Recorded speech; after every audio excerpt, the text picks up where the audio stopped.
Last night, there was a showing in Washington for Caroline's Dream Part 1. Part 2 is about how to tackle the problem of PTSD in a complementary way, alternative way, and we have many great people on this second film. I was going to interview a United States Senator, which was agreed to twice, and when I presented the questions, they actually backed out. I have to say that my whole family, as I was growing up, was affected by PTSD. My father was an untreated war vet, and my mother also lost her father when she was 3 from World War I. When she was only 3 years old, he was 33, leaving my grandmother with 4 children and 1 on the way. So I came into a family affected severely by war, and it was generationally.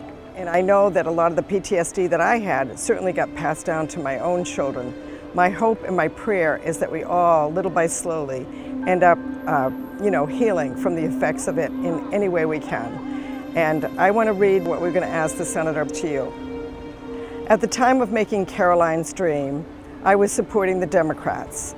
I am and have been for a very long time now an independent. I love the American people on both sides, and there are issues on both sides that I agree with, and there are issues on both sides I disagree with. So I'm very much an independent thinker, and I vote for the problems at hand that I feel are best to help the people in this country recover. The conflict in Washington disturbs me when there is so much to be done to change health care. Right now, it's wealth care and isn't helping a lot of the people. What's happening in this country is not only the effects of war, but our children are slipping through the cracks with opiate addiction. That's a war on our children. The pharmaceuticals really need to pay attention to that. Way back, I marched with people for civil rights, and when the Parkland shooting happened, I also marched with those Parkland children. I was so impressed by the way they spoke that day in Washington. There was 800,000 of us. And I'm so blessed to be a part of that. I just ask that continues, that fight continues, so our children will feel safe in the classroom.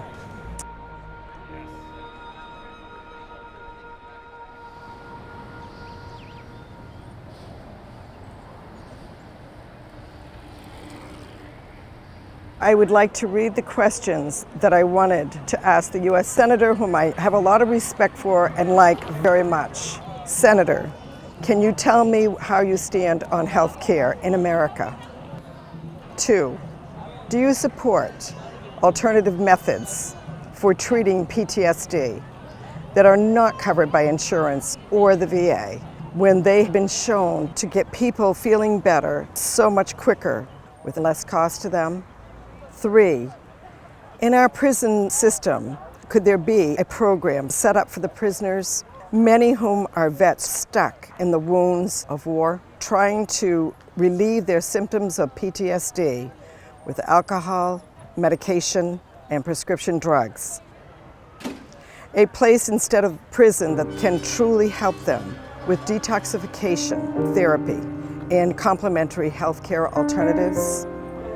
4, what have you experienced with the Vietnam vets from our area versus the men coming back from the recent wars? 5, are you aware that the whole family suffers and needs treatment from the effects of PTSD when living with an untreated war vet?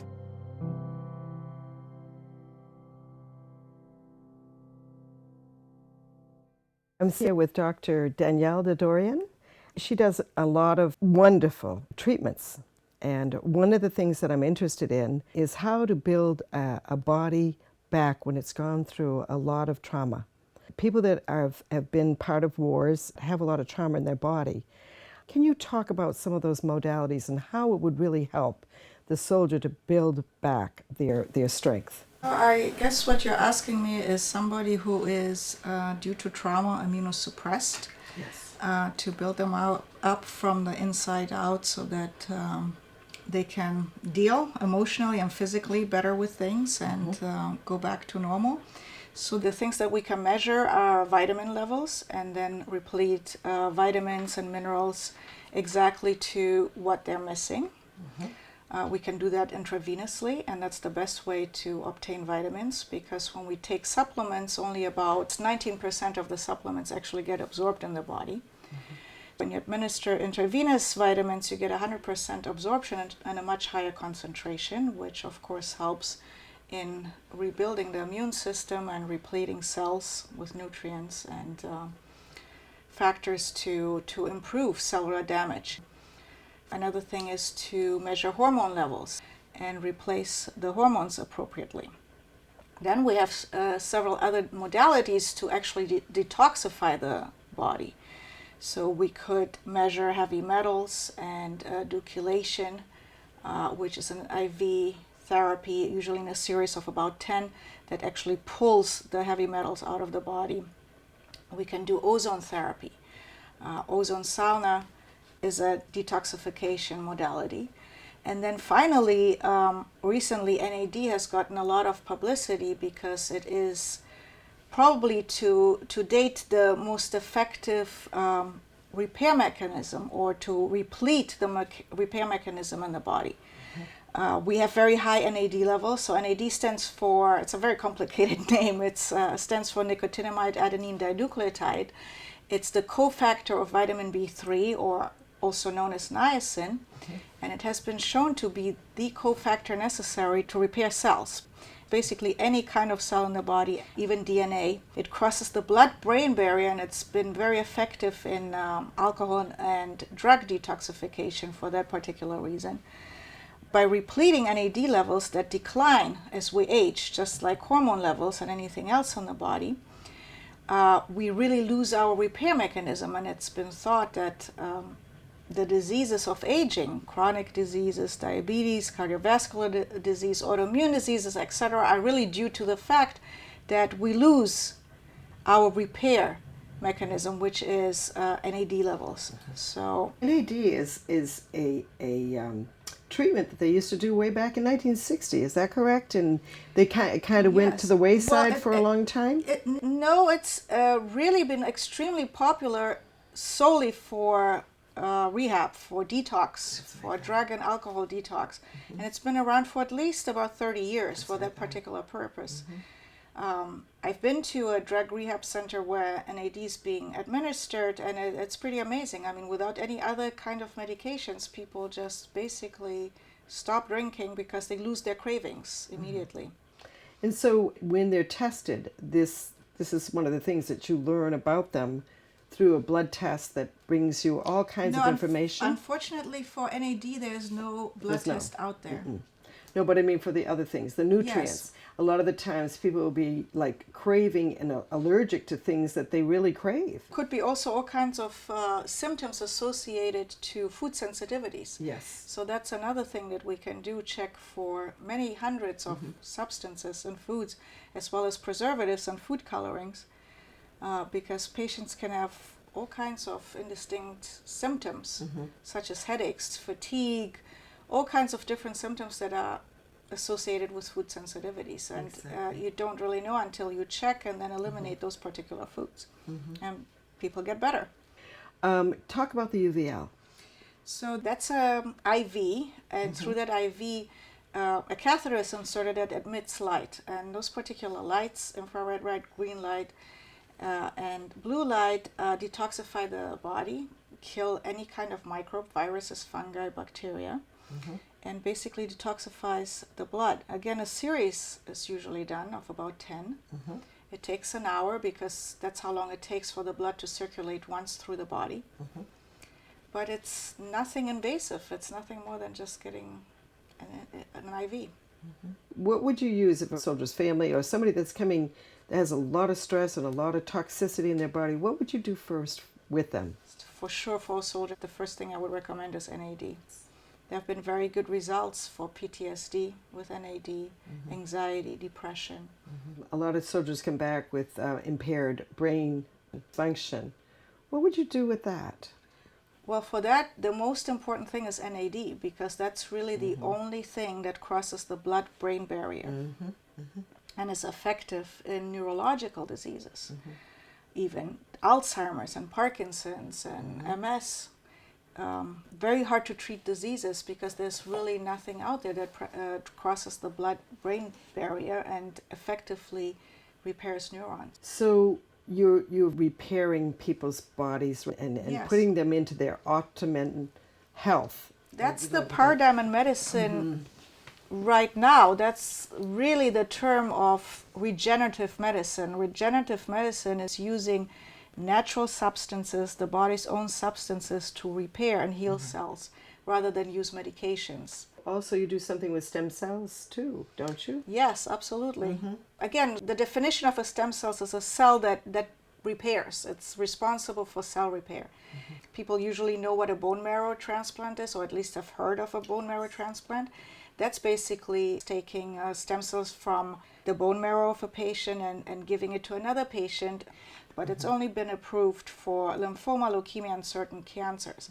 So the latest thing right now is to use umbilical cord stem cells, which are young, fresh, and very potent in terms of repair factors.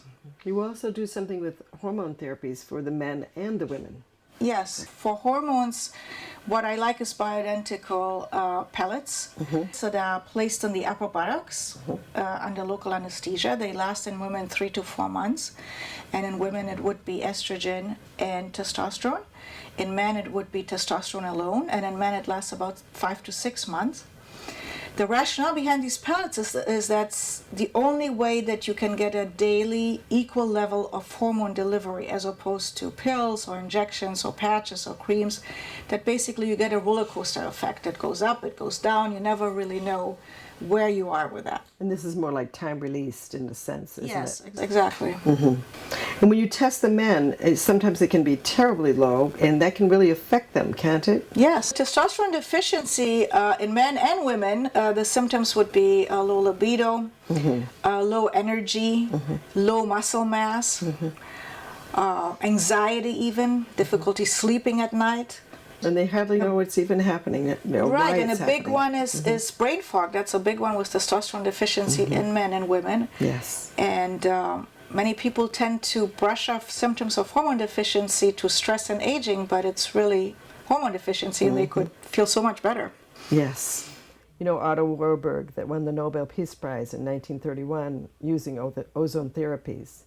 Is that Yes, happening? it's still not really an FDA-approved therapy, but I think the awareness is out there. More and more people realize the benefits and that it's not dangerous to do. Quite the contrary. And I feel that there is a happy medium. I'm not saying that mainstream medicine has no role.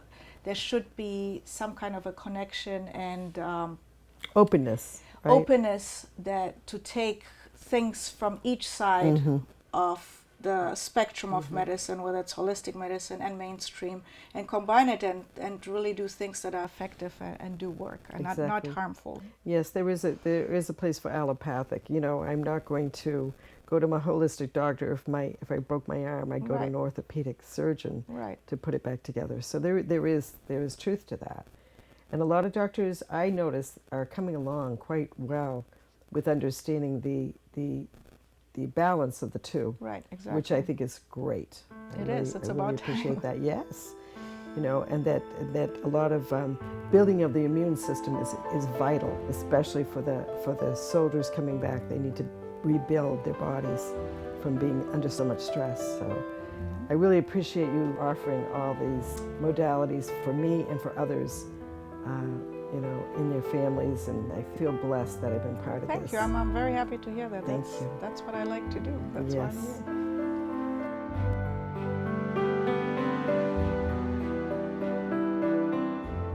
here. Okay, thank you so much, everybody, for tuning in to this episode of Fit Facts. We're going to be talking about the coronavirus, and I have Dr. McAllister joining me from wherever you are. I'm in Portland, Oregon right now. Portland, Oregon. So we are keeping a safe distance here. We are really doing this right. Yeah, absolutely. You know, I did a little research, and the coronavirus, viruses have been around for a while. The COVID-19 is just a type of coronavirus, right? Yeah, coronaviruses are really commonplace. Both coronaviruses and rhinoviruses are some of the most common causes of the cold. The difference with the COVID-19 is that it jumped species, meaning it came from an animal reservoir and then jumped into a human. And when that happens, it really presents itself a novel pathogen that our bodies don't know quite how to fight off yet. There are these different viruses that come about that seem to jump species. And when they do, they have the potential to cause tremendous mortality. Most likely it came from a bat or may have come from another animal reservoir. These tend to be a little bit more toxic and a little more deadly. People have predicted these kind of pandemics coming on because there's no doubt when you have crowds of people, viruses can be transmitted very effectively and affect tremendous numbers of people. If you had a viral outbreak in a remote village somewhere, it might self-contain because it's not being continually spread around. But in this day and age of globalization, you can really transmit germs. It's the exactly. flying, yeah. These are modern diseases for modern times, and I hate to say it, but this is not the end of it. The number one confusion really came from, well, I go and quarantine myself for 2 weeks. That doesn't make me immune to it. What I would say is this, that if we all do social isolation where we social distance from other people, we can literally have the virus die out in the population and not continue to be transmitted. But the other hope is that we slow its progression through our population. The scariest thing, if our measures don't work and everybody falls victim, or half the population, let's say, gets the coronavirus, our medical facilities are already overwhelmed. We don't have the infrastructure in place to handle the kind of pandemic that this could evolve into. This virus has an incubation period, meaning a latency period. You can have it in your body but not have symptoms for 2 days to 2 weeks. Can I have the virus and not have a symptom at all? Yeah, you can. Some people have very efficient immune systems, and you could definitely be spreading it, but may not feel anything more than, say, fatigue. So we have to put the needs of the many ahead of our own. It's very damaging with everyday life. I definitely see that. I mean, we are saturated with information about this, and part of it's informative and useful, and part of it also is just anxiety provoking. And I would say that the more anxious you are, the more fearful you are, the less your immune system is going to be effective. So we do have to remain calm. We have to do the appropriate avoidance measures. And then you just have to accept that things are going to be okay. Most people, things are going to be okay. So not something you just blow off. That's why, you want to self-quarantine. We have to wash our hands. We have to wipe down our doorknobs and our light switches with alcohol pads or 10% Clorox bleach or hydrogen peroxide. Hand sanitizer is fine. I would tell your listeners that hot water and washing your hands for a full 20 seconds is far superior to hand sanitizer. The first thing you mentioned, Doc, it's very important. Immune system is a big part of what you do, right? Yep. Now, there's so many different ways to build up the immune system the way you need it, right? The things that we know that generally support immune function and help prevent viral infections, there's some easy ones. One is vitamin D. So 20 to 30 minutes a day of sunbathing, that will raise your vitamin D levels. But you can take vitamin D as a supplement. Most people can get away with taking 5,000 IUs. IU stands for International Unit. What about vitamin C? Vitamin C is amazing. In lower, medium doses, it's an antioxidant, so it protects your tissues from damage. If you take high doses of vitamin C, orally, they've always said that you can't absorb high doses because you saturate the transporter. There's these things called GLUT1s or glucose transporter 1. There's some suggestion that you can actually absorb tremendous amounts of vitamin C orally when you're sick. Your body is a little inflamed, and these inflammatory cytokines that run around your body may facilitate greater absorption of vitamin C. There's a great Townsend newsletter on oral vitamin C absorption. There's no danger in taking higher doses of vitamin C, but if you take too much and your body can't absorb it, you basically get diarrhea from it. Another nutrient I would bring up for immune function is zinc. Zinc is very important, and if you have low zinc levels, your innate immunity is low.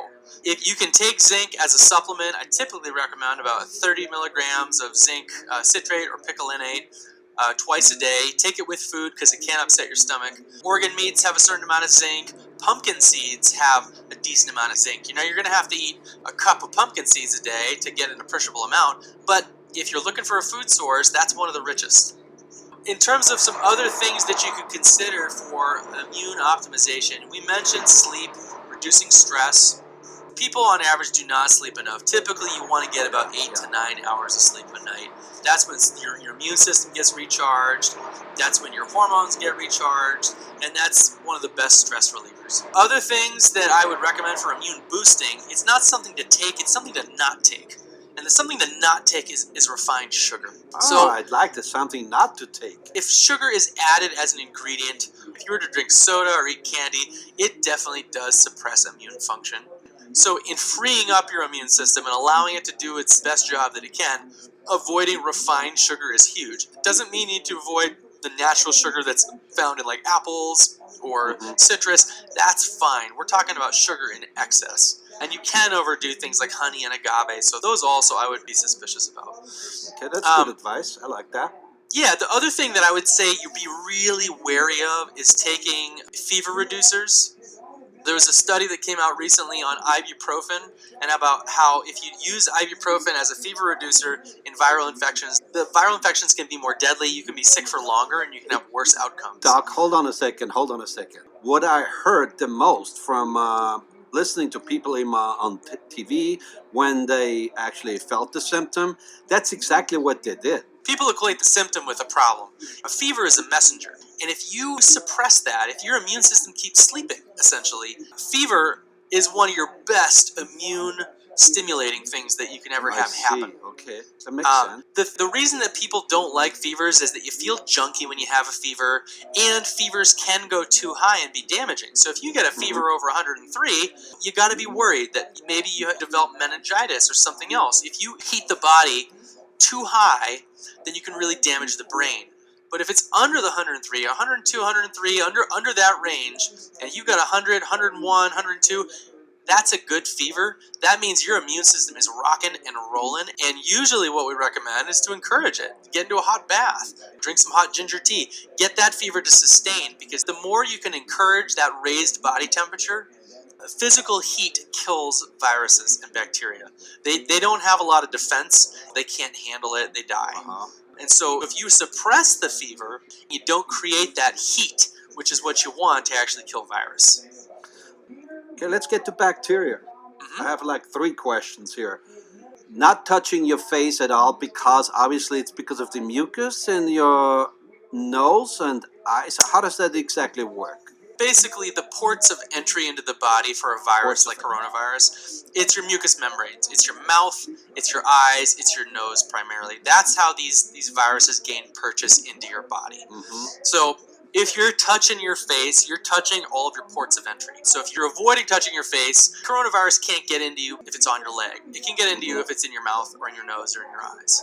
Now, you mentioned soap and hand sanitizer earlier, and you're a big believer in warm hot water and soap rather than sanitizer. Yeah, the research shows that it's more effective. The hand sanitizer is fine. It's usually an alcohol-based soap. If you do it for 20 seconds, full 20 seconds, doesn't matter what soap you use. There's antibacterial soaps, there's non-antibacterial soaps. Doesn't really matter. Any soap will do, but it's the length of time. You want to get in between the creases of your fingers. You want to get the fingernails, the fingertips, even the upper wrists, and then rinse it in the hot water. That's the best recommendation we can make. That really, the soap has a detergent-like effect on viruses and bacteria and literally breaks them down, and it makes them inert.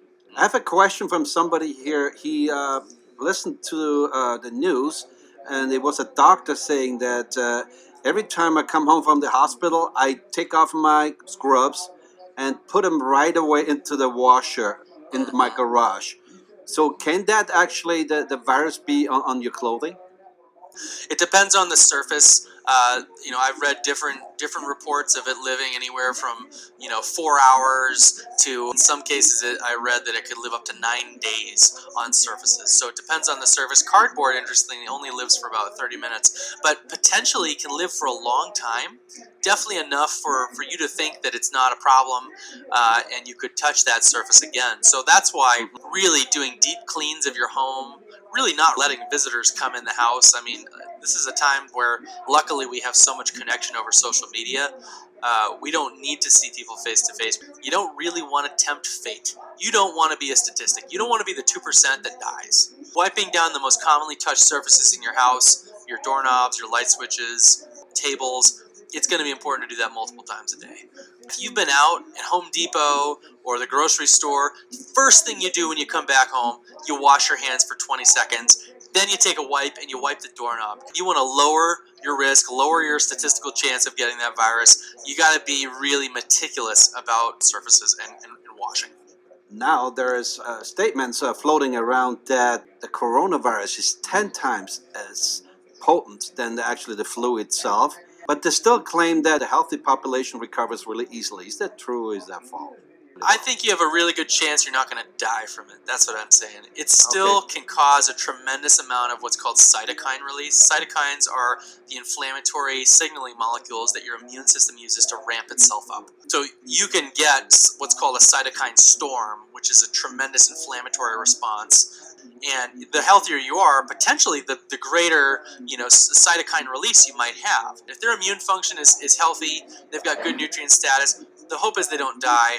The suggestion is that this cytokine storm or this tremendous immune response to the virus could be the thing that's really damaging a lot of lung tissue. So this is where we have kind of interplay. We have people that are really sick that are going to die from this, and we have potentially people that are really healthy that could have just such a robust, inflammatory response that's what's damaging their lungs and causing their lungs to fill up with fluid.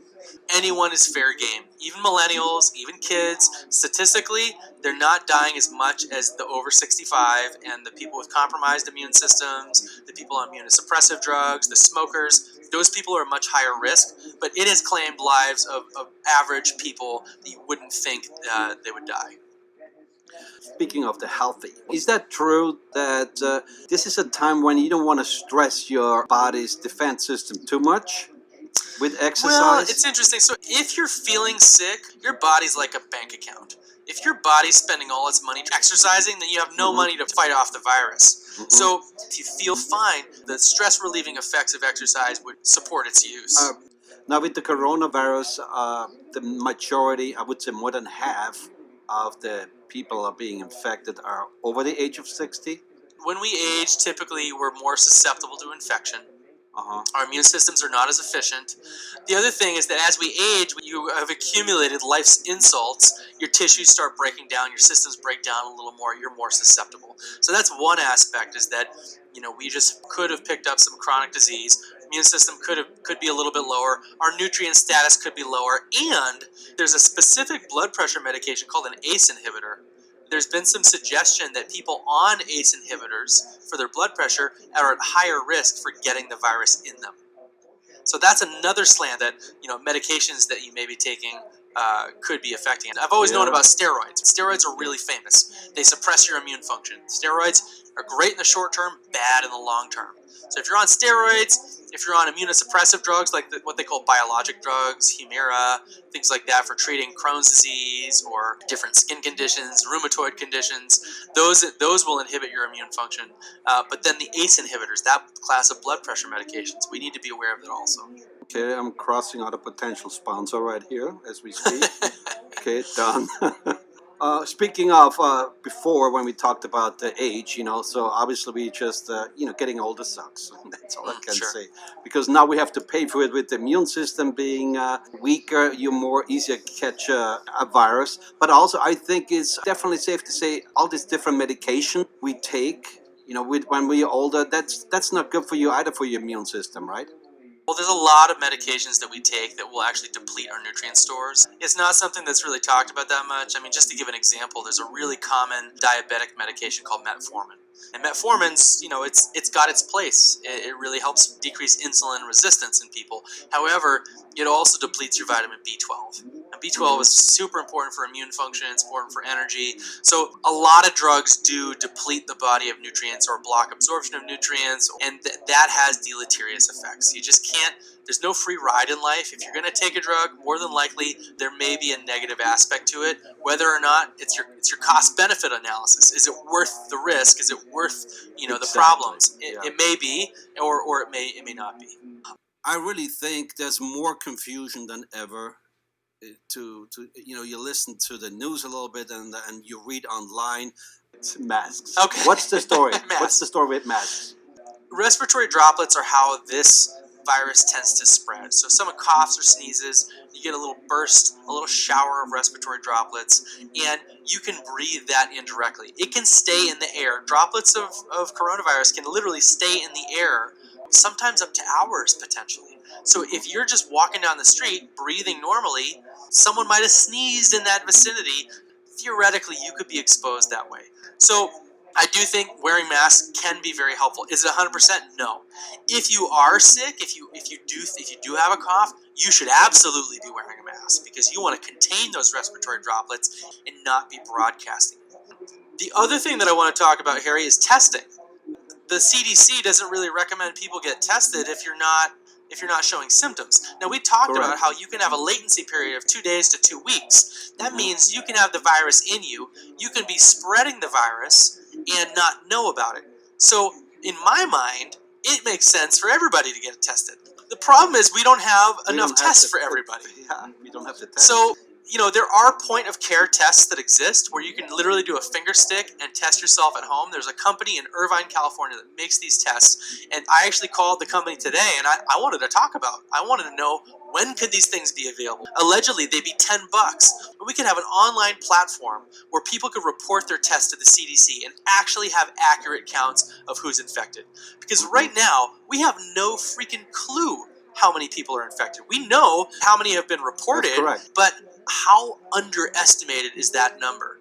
It's dramatically underestimated because we're not testing that much. We could have contained this a lot better. We watched and we waited, and people traveled back from infected places and they seeded our entire country. So we're assuming that it is here and that the best thing we can do is self-isolate.